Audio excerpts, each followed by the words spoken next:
universal health coverage for all Kenyans regardless of their financial status.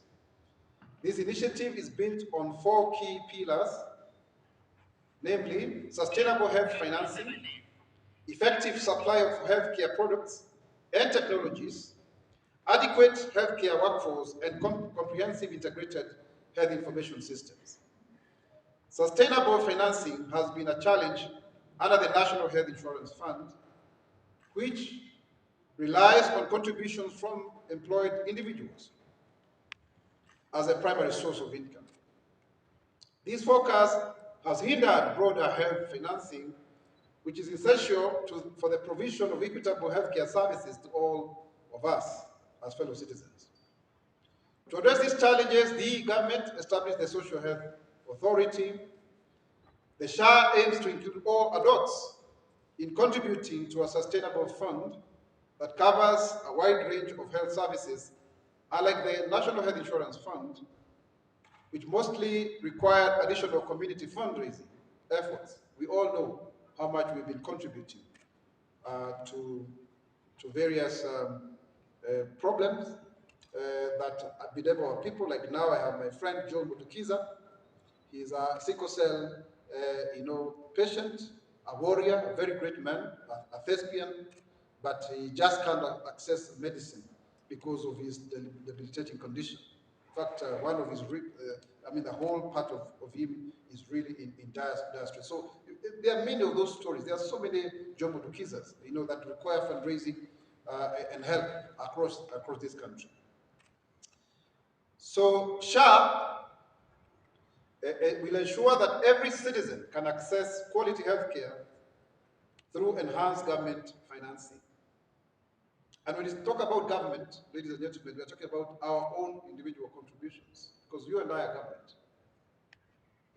Government is a collective sum total of our actions.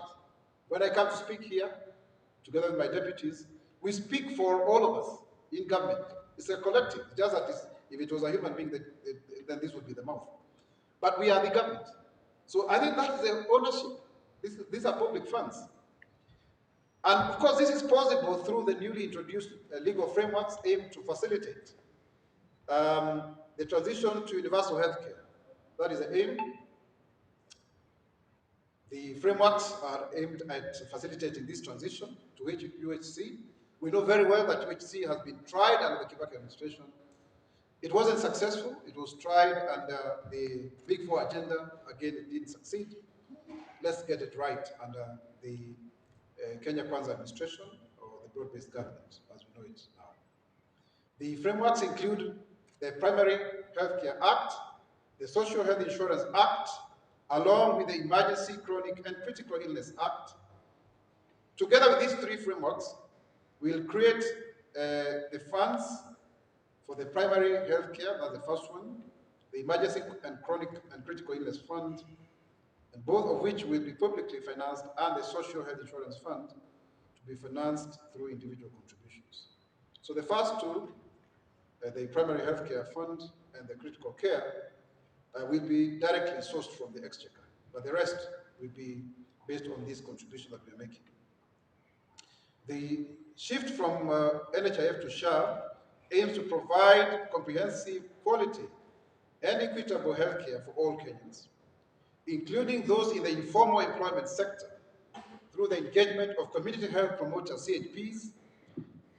SHA envisions a system in which preventive and promotive healthcare services work towards early diagnosis and treatment, further lessening the disease burden. Under NHIF, registered members contribute a minimum of Kenya shillings 500 per month, regardless of their financial situation. And upon registration with SHA, Kenyans will gain access to consultations, diagnostic laboratory services, drug administration, and treatment for various diseases, including non-communicable diseases. These services will be available in levels 2, 3, and selected level 4 facilities. The Social Health Authority will also expand coverage for chronic and critical illnesses such as cancer, specialized surgical procedures like organ transplants, and end-of-life care.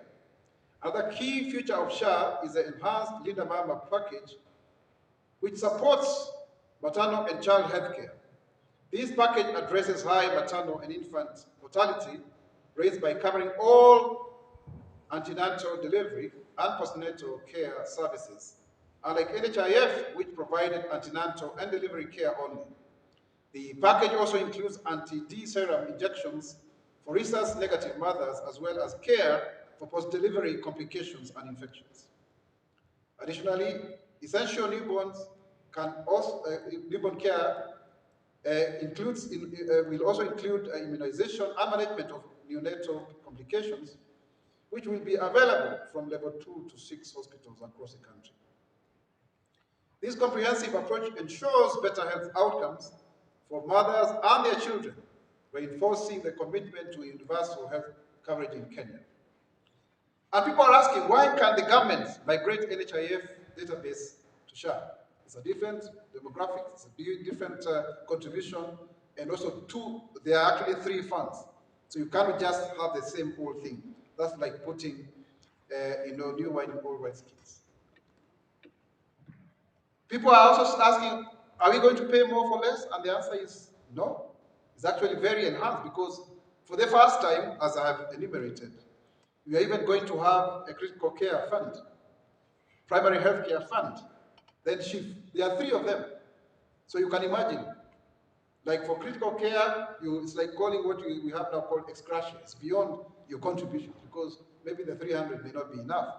But we need to be inclusive and not also punish those who are getting critical ailments like cancer and such other, for the first time you can hear even transplants of various organs. That has not happened before, at least not to a large scale as this one. And the system is new. There's a new environment, and there are new sheriffs in town because, as you know, a new room sweeps clean. And this whole issue of people trying to talk about 104 billion being lost and what have you, that is propaganda. And it will be explained very well today in the town hall, because it's just a partnership which includes Safaricom in this whole issue, so that we don't try to demonize every project that the government is doing by alleging that there's malpractice, even when nothing really has happened. Every program in government will have some form of PPP, public-private partnership. And if you look at companies, even the Hustler Fund is the same model, because Safaricom is a public entity.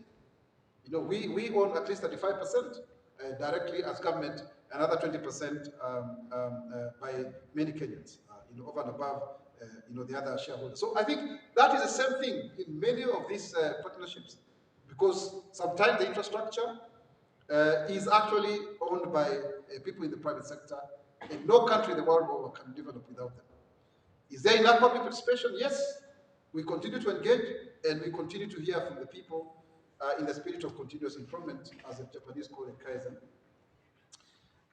There are better, results for Linda Mama. I think let us not try to, because before NHIF was not even covering postnatal care properly, antenatal care. All of these are now being covered properly under the SHA program.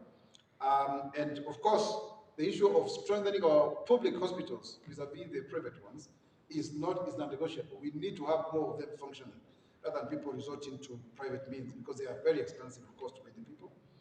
And of course, basically, so that we work together, going forward.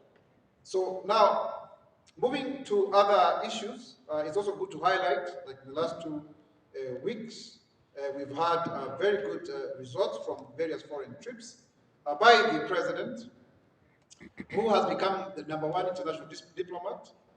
We are very, encouraged by the way he's also been lobbying for Right Honorable Raila Odinga to win the AU, chairmanship, which if it comes from them, it's a boon for all of us. But at the same time, we've seen his role as a leading Pan-Africanist and also a reformer of the African Union, and working collaboratively with international partners and honoring international obligations like the SDGs, which, ladies and gentlemen, Kenya was a co-president. I was privileged personally to be part of that process in New York. So we need to be at the forefront in ensuring that we achieve all of the SDGs going forward. And that is why, for example, in this new era of globalization, issues to do with labor migration are critical, having earned us 514 billion. And analysis clearly shows that most of the families that whose members are in the diaspora are being supported to really meet their basic needs from this. You find over 50% of, actually 54% of the household income goes to food. So when they send these remittances, they are critical. And in this case, there has been very good negotiation in Germany, where the president was able to sign a labor mobility partnership agreement on 13th of September, just for emphasis that this agreement paves way for greater cooperation in areas such as labor mobility, vocational training, and student exchange, going forward. So there's a technology transfer, if you look at it from that point of view. And it also facilitates legal avenues for Kenyans to seek employment in Germany, promoting ethical recruitment practices and addressing issues related to regular immigration. The agreement focuses on mobility of students and apprentices, immigration of skilled workers, and promotion of ethical recruitment. That is tackling irregular migration, forced labor, and human trafficking. And of course, skills development in terms of knowledge exchange and addressing labor market needs in both countries. Also, if you look at the Kenya-China relationship, people are questioning why we joined another bank, and the answer is very simple.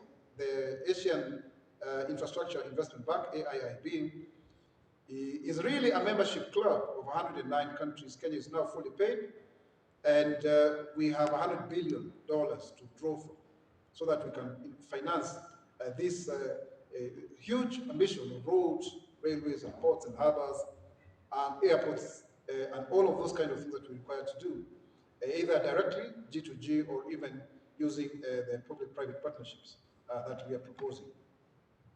And this is very, very critical, because the AIIB will help us in the Standard Gauge Railway expansion, and the Galana-Kularu irrigation project, an integrated transport system in Nairobi, and the equipping of TVET colleges, construction of Bosto Dam and Northern Bypass Duoling, the development of the Lapsset Corridor, which is the new Kenya, including the Lamu-Garissa-Isiolo Road, which has been always perennially swept by the waters. Those of you who know that area know very well that has been a very big problem, and also rural construction of rural roads up to 34 billion. Let me now turn to fisheries and blue economy infrastructure. Kenya, Coast and Lake Victoria are crucial to the livelihoods of Kenya's fishing communities. Through sustainable business ventures, the blue economy and fisheries subsector, which supports these communities both directly and indirectly, as a sector with untapped potential, it plays a significant role in the growth of the national economy, contributing approximately Kenya shillings 178.8 billion annually. In response, the government has made significant strides in developing coastal and Lake Victoria blue economy and fisheries infrastructure to further drive this growth. In the coastal region, the government has developed landing sites at Kibuyuni, Gazi, and Vanga in Kwale County, Ngomeni and Kitwa Chakati in Kilifi County.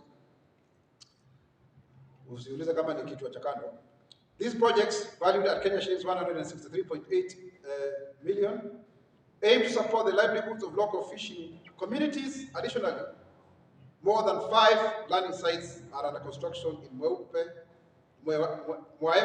beg your pardon, in Kwale, Kidongo, in Mombasa, Kilifi Central, in Kilifi, Kipini, Tana River, and Mokowe, in Lamu. In the Lake Victoria region, the government has completed and launched landing sites at Bulhoba in Busia, Sori in Migori, and Luanda Kotieno in Siaya. There are also 9 additional landing sites being developed in Lake Victoria as a total of Kenya shillings 1.5 billion.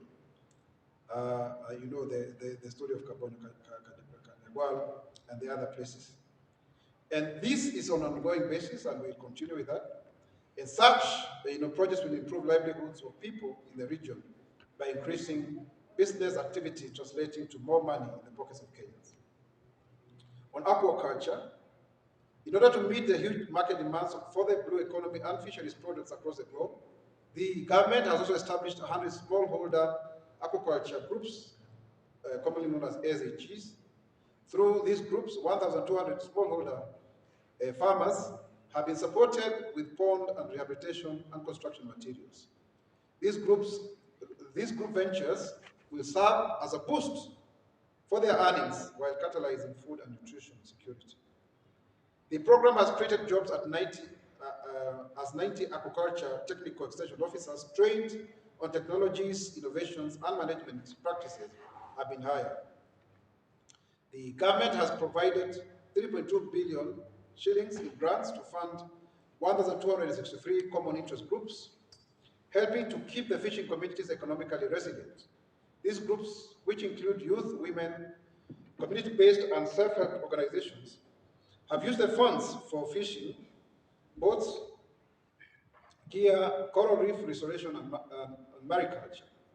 Additionally, 875 young fishers across the country will receive training in deep-sea fishing through the funding.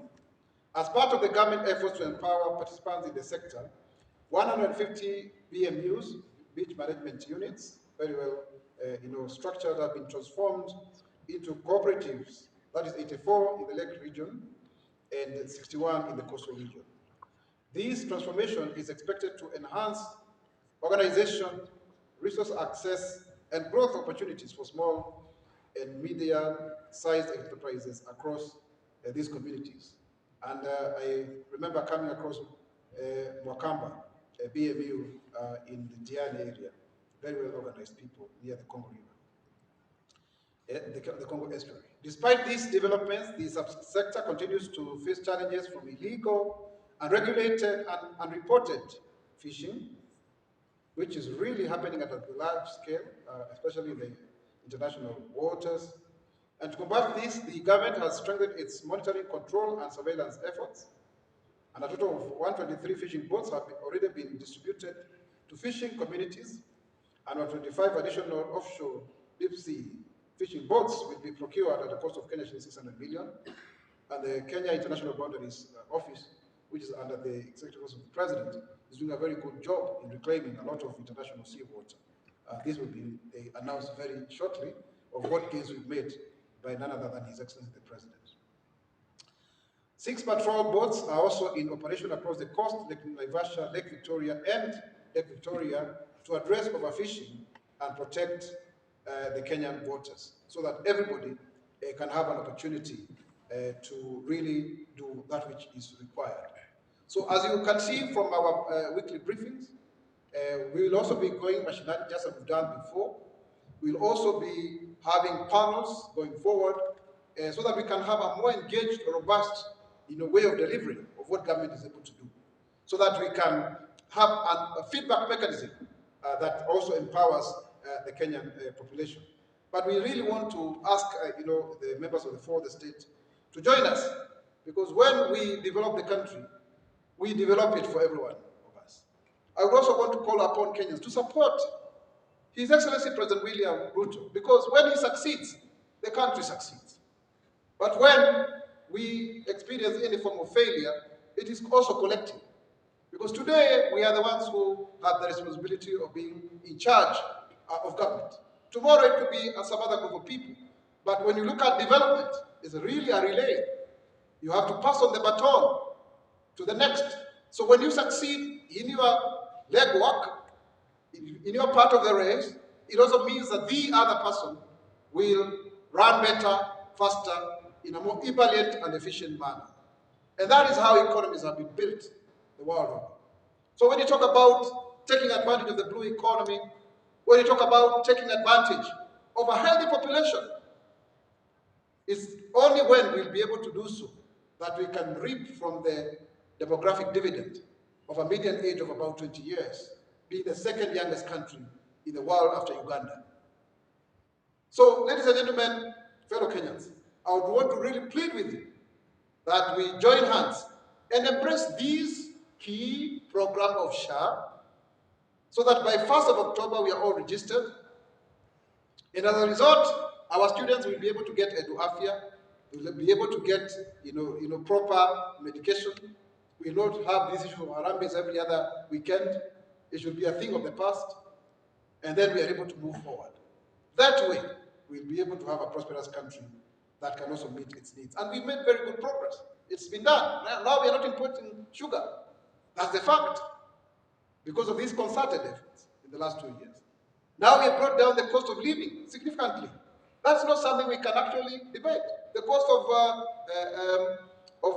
fertilizer, the cost of fuel has also gone down. And we can do much more if we lessen the noise and rally each other together under His Excellency President William Ruto, so that we can deliver as one. Him as the head of state and head of government, supported with the cabinet secretaries and the PSS and all that are playing a critical role, I believe we can do it. Now we have the broad-based government. That means now we are more united in pushing the agenda, because it can pass easily in Parliament, any legislative proposal. But then, let us also not push ourselves off the development trajectory out of misinformation and disinformation, to the extent that the social media, for example, is even having a very great influence on how news is being reported in the mainstream, because everybody may want to be a bit sensational. Let us not go that direction, because if we are to go down, and we all learned from the recent protests, it affects all of us. So let's amplify. I want to draw upon you. Let's amplify what the government is doing. Let us not just move from one contestation to another. Last week it was about the airport. This week is about SHA. Next week will be another. We are actually making a very interesting caricature of ourselves as opposers of anything that is good. And yet some of the people who are working behind this disinformation have vested interests. They have pecuniary interests and other interests. Can we look at the public good that emanates from a collective kitty, that is Exchequer, that then permeates to solve the problems that bedevil each one of us, that we, in our individual capacities, may not be able to resolve? And that way, we'll be able to move forward. Because we have a great country. We have a wonderful country. We have a country that has the potential and the capacity to actually become the greatest in Africa, if not the world. It is projected that in about 20 years' time, Kenya will be a better economy than those countries that are ahead of us. But that will only be achieved if we rally ourselves behind His Excellency the President and the better plan for now as the MTP4, the medium-term plan 4, because we divide our development agenda into 5-year chunks, so that we deliver the Kenya Vision 2030 and plan forward, just like other economies have done, like China, who came up with a 100-year plan that made them to move from a third world to almost becoming the best economy in the world.